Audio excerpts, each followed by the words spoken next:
လောကရန်လီလာဝေကျွေးလာတဲ့ခေါင်းစဉ်ကလူသားတွေဆင်းရဲဒုက္ခတွေခံစားနေရပြီဆိုရင်တေချာလေးခွဲပြီးတော့ကြည်ပါဒါလောကရန်ကြောင့်ဆင်းရဲတာလားဒါမှမဟုတ်ဝေကျွေးလားဆိုတာကိုကောင်းကောင်းကြီးသိဖို့လိုအပ်ပါတယ်လောကရန်ဆိုတာကြတော့သူရောကိုယ်ပါအကုန်လုံးခံစားရမယ်တရားဝေကျွေးကြတော့ကိုယ်လုံးခဲ့တာဖြစ်တာကြောင့်ကိုယ်ပဲခံရမှာအခုကမြေပြိုတာတို့လေမုန်တိုင်းတိုက်ခတ်တာတို့ယောဂဆိုးတွေဝင်ရောက်တာလက်နက်ပြီးအစာရည်စားရှားပါးပြီးတွေဆိုတာကလောကရန်နေပဲဒါလူတူတယောက်တည်းခံစားနေရတဲ့အရာမဟုတ်ဘူးအကုန်လုံးခံစားကြရမှာပဲအကောင်းဆုံးလောကရန်ဆိုတာဘုရားယဟန္တာတော့ပြေးမလို့ဘူးခံရတာပဲဝေကျွေးကြတော့ဘာနဲ့တူလဲဆိုရင်တန်ပတ်ပေးထားတဲ့အယုတ်လေးတယုတ်လိုပဲတန်ပတ်ပေးထားသူရှိနေတဲ့၍ဒီအယုတ်ကလုံနေမှာပဲဒီတိုင်းပဲပြုလုပ်တဲ့သူရှိနေတဲ့ဝေကျွေးတွေကခံစားရမယ်ဟိုကဒီဝေကျွေးကိုပြုလုပ်မိပြီဆိုရင်ဒီဝေကျွေးတွေကတစ်ချိန်ပြန်ခံစားရမှာဓမ္မတာပဲဒီဝေကျွေးတွေမခံစားရအောင်လုပ်ရမယ့်သူကလည်းကိုယ်တိုင်ပဲကိုယ်တိုင်တန်ပတ်ပေးခဲ့သူမဟုတ်ကိုယ်တိုင်သာရက်တန့်ရမှာပါပဲ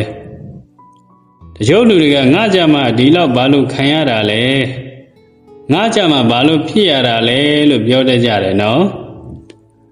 သူများနဲ့မတူတမှုထူးပြီးလောကရန်တွေခံစားနေရပြီဆိုရင်သိကြတယ်ဝေကျွေးခံနေရပြီဆိုတာသိလိုက်တော့သူများတကာတွေမဖြစ်ဘူးတဲ့အရာသူများတကာတွေမခံစားရတဲ့အရာကိုကြမှာသီးသန့်ခံနေရတာဟာဝေကျွေးပဲဒီတဲ့နားလျောင်ရှင်းပြရရင်2019ကကိုဗစ်တွေဖြစ်တယ်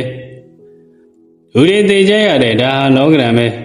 တယောက်တည်းဖြစ်တာမဟုတ်ဘူးလေယာရုကြီးလည်းပါတယ်ယာရုငယ်လည်းပါတယ်စင်ရဲချမ်းသာမရွေးအကုန်ပါတယ်ဘယင်လည်းပါတယ်လမ်းမေးတောင်းစားတဲ့တောင်းစားလည်းပါတယ်မခွဲမခြား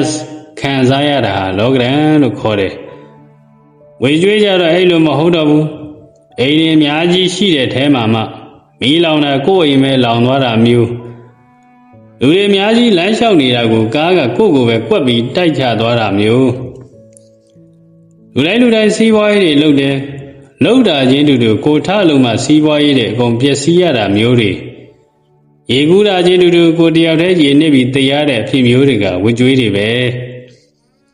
တချို့ကဒါကိုအာဟုသို့ဖြည့်ဆည်းတယ်လို့လည်းခေါ်ကြတယ်အာဟုသို့ဝေကျွေးရှိတဲ့သူနားမှာနေမိရင်ဝေကျွေးမရှိတဲ့သူလဲအပူမီဟတ်တယ်လို့ဖြစ်တတ်တယ်ကိုကတော့ဘာမှမလုပ်ဘူးအာဟုသို့ကကြီး